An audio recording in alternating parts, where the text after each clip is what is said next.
Bom dia, sejam todos muito bem-vindos a mais um Café com Gratidão. Esta manhã que o Senhor escolheu para nos dirigirmos a Ele e para que nós possamos ser renovados, avivados. Olhai para Deus e sejais salvos, diz a palavra do Senhor. Todas as vezes que nós nos achegamos, o Senhor nos renova. Todas as vezes que nos dirigimos a Ele, sabendo que de fato é nos pés dEle que o nosso coração precisa estar, que é no altar dEle que nós precisamos sacrificar, que é através da Sua presença e da Sua palavra que os nossos pés são fortalecidos, a nossa alma é renovada e que os nossos caminhos são aplainados, nós de fato alcançaremos do Senhor o seu favor. Que o favor do Senhor te cubra hoje, que a bênção do Senhor te alcance, que o Senhor dirija teus passos, guarde a tua entrada e guarde a tua saída, desde agora e para sempre. 1000 cairão ao teu lado e 10.000 à tua direita, mas tu não serás atingido. Guardado estás pela mão daquele que nunca errou, que nunca mentiu, que nunca falhou e que jamais chegou atrasado. A passagem de hoje está em Jó 42, 5 e 6, que diz: com os ouvidos ouvi falar a teu respeito, mas agora os meus olhos te veem. Por isso menosprezo-me a mim mesmo e me arrependo no pó e na cinza. Quem nunca ouviu falar sobre o justo, sobre o servo Jó, aquele que era reto, temente a Deus e se desviava do mal. Mas um dia, tudo que ele possuía foi destruído. A sua casa foi destruída, os seus 10 filhos foram mortos, todos os seus rebanhos, as suas ovelhas, as suas fazendas, toda a sua riqueza, em um só dia foi destruída e acabou-se. E tudo que restou a Jó foi a sua esposa e a sua vida. Até a sua saúde, no final, foi acometida.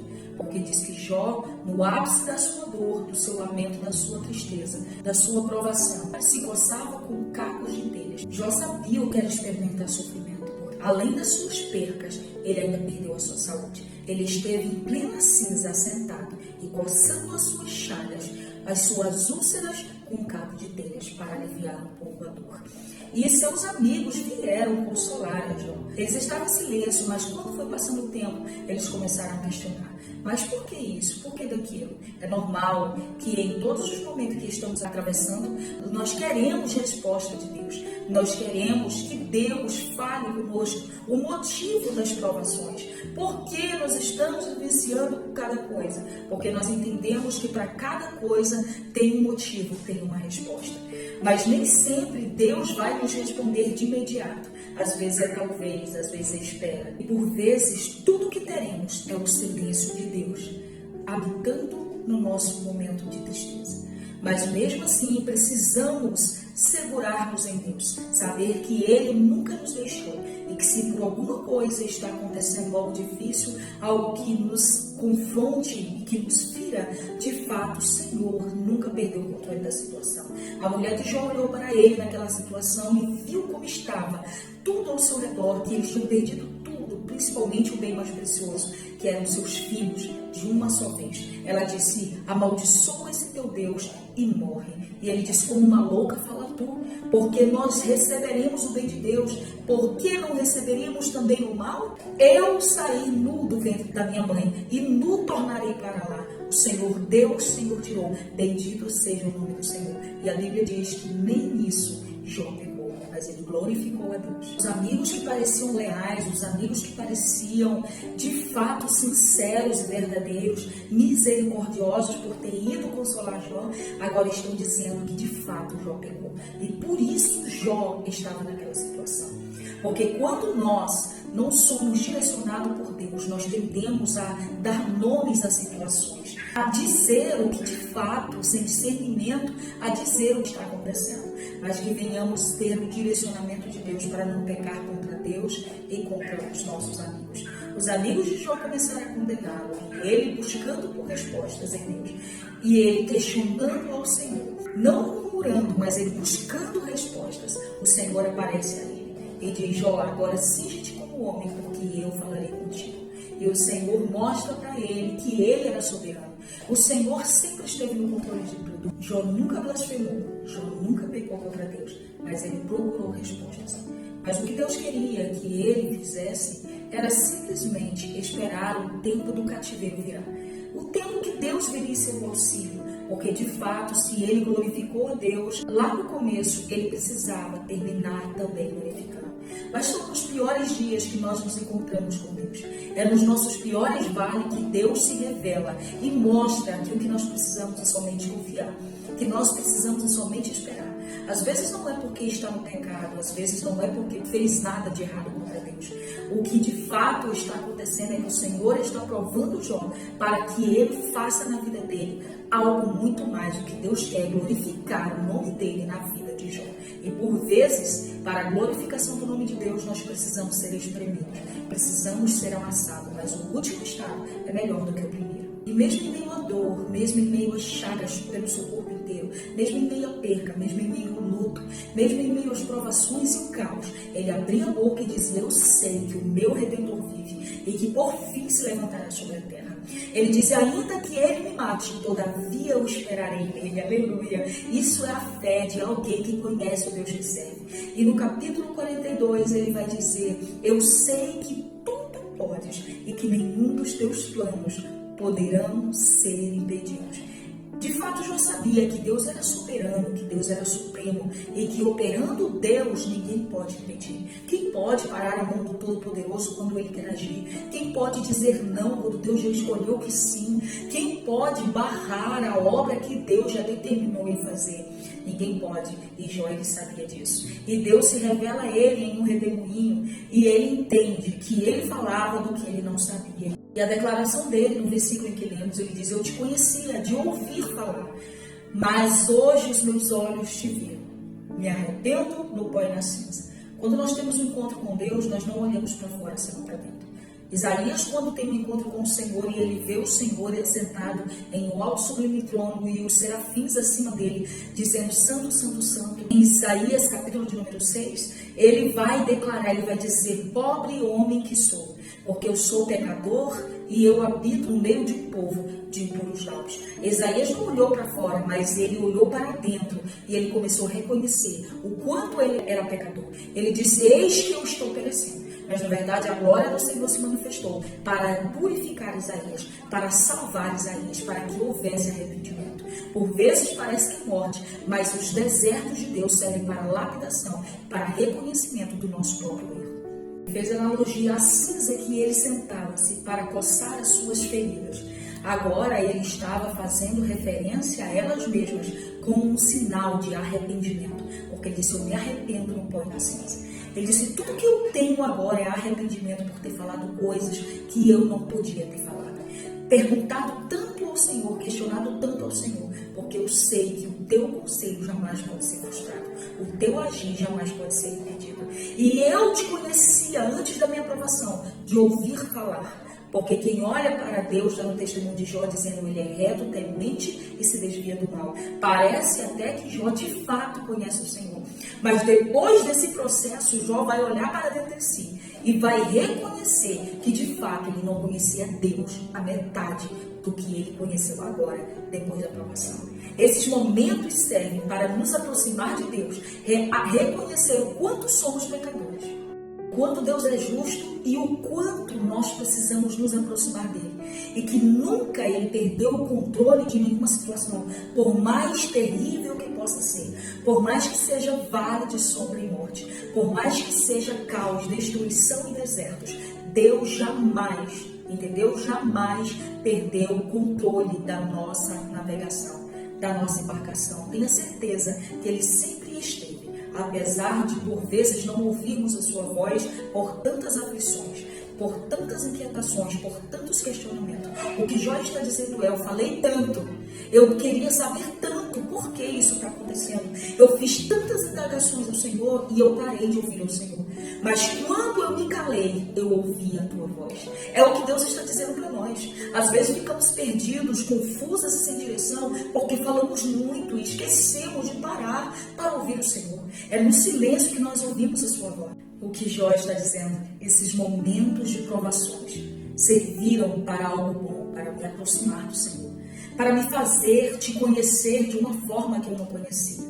Porque às vezes colocamos Deus em uma caixinha e dizemos: Deus é assim, Deus é assim, Deus é assim. Deus age assim, Deus age assim, Deus vem por aqui e ele faz assim. Mas na verdade Deus age de várias maneiras.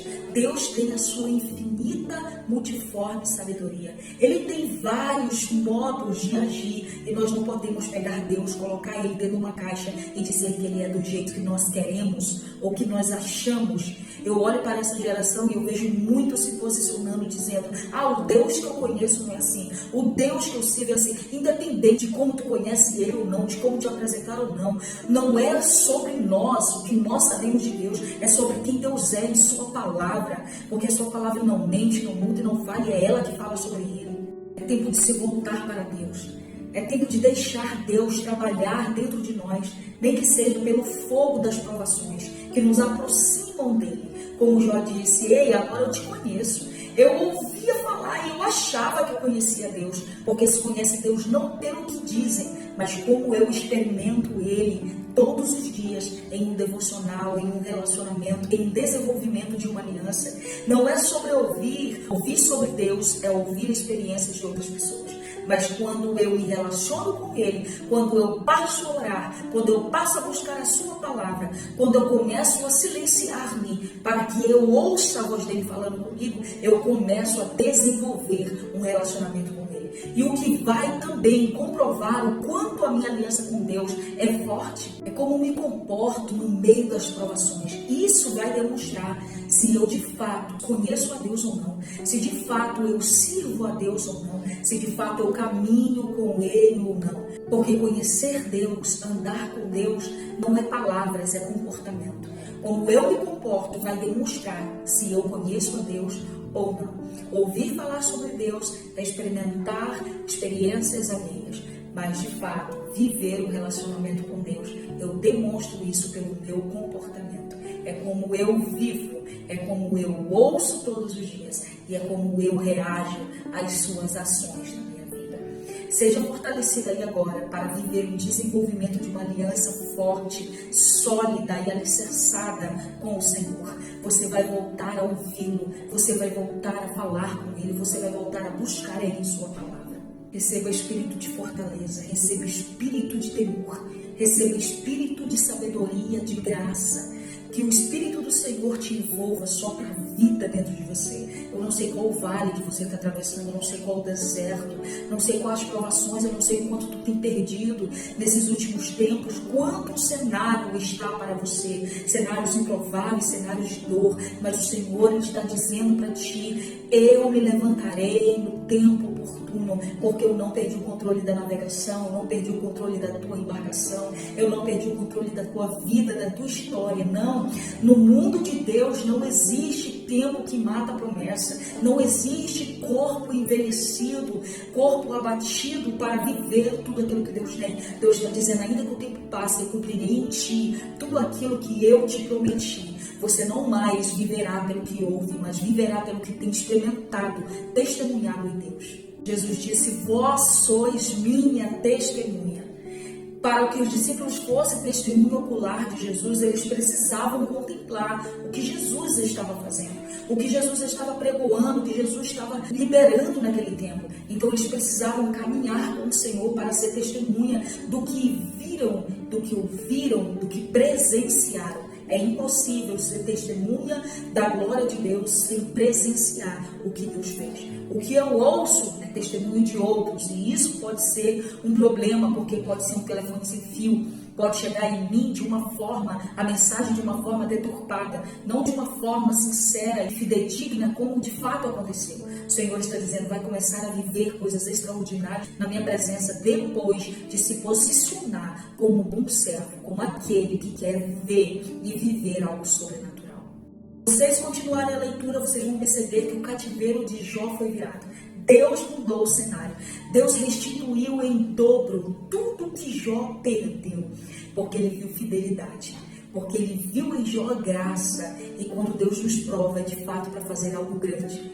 Eu quero que você comece a perceber o que Deus está fazendo na tua vida. Olhando pelos olhos carnais, parece que não está acontecendo nada. Mas quando você conhece Deus e começa a observar e a descansar e olhar pelos olhos espirituais, vai começar a ver que o cenário está propício para milagre. Enquanto os amigos de Jó criticavam e condenavam, Deus estava fazendo algo lindo. E eles precisaram receber a oração de Jó para que de fato houvesse ali uma liberação. Enquanto eles se arrependiam, Jó orava por eles, liberava perdão sobre eles e o cativeiro virou. Enquanto você ora pelos teus inimigos, enquanto você ora pelos teus amigos, vocês oram por aqueles que os deixou no meio do caminho, que os abandonou e que desconfiaram de você e de fato não acreditaram no que Deus estava fazendo e nem na tua fidelidade com Deus. Deus vai virar o cativeiro, Deus vai fazer algo novo. Enquanto você libera, Deus libera a bênção sobre você. Enquanto você solta, Deus faz algo extraordinário.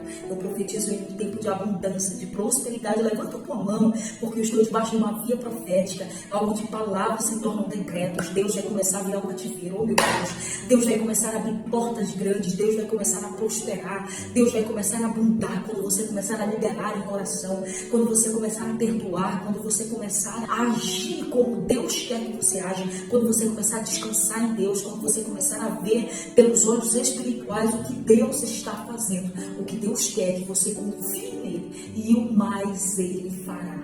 Comece a acreditar em Deus. Amém, eu recebo, eu creio. Você crê? Se você acredita, digite nos comentários, diga eu creio, eu tomo posse daquilo que Deus para mim já preparou.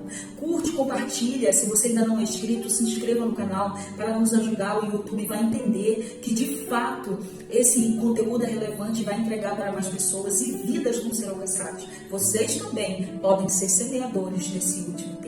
Compartilhe esse vídeo com mais pessoas, para que possam viver nesse tempo, ser liberado e que possam liberar e viver o extraordinário da parte do Senhor. Porque grandes coisas Deus já está fazendo, o cativeiro já está mudando. E não é com os olhos carnais, mas é com os olhos da fé que contemplaremos a nossa vitória e a mão de Deus trabalhando em nosso favor. Deus abençoe e até o próximo Café com Gratidão.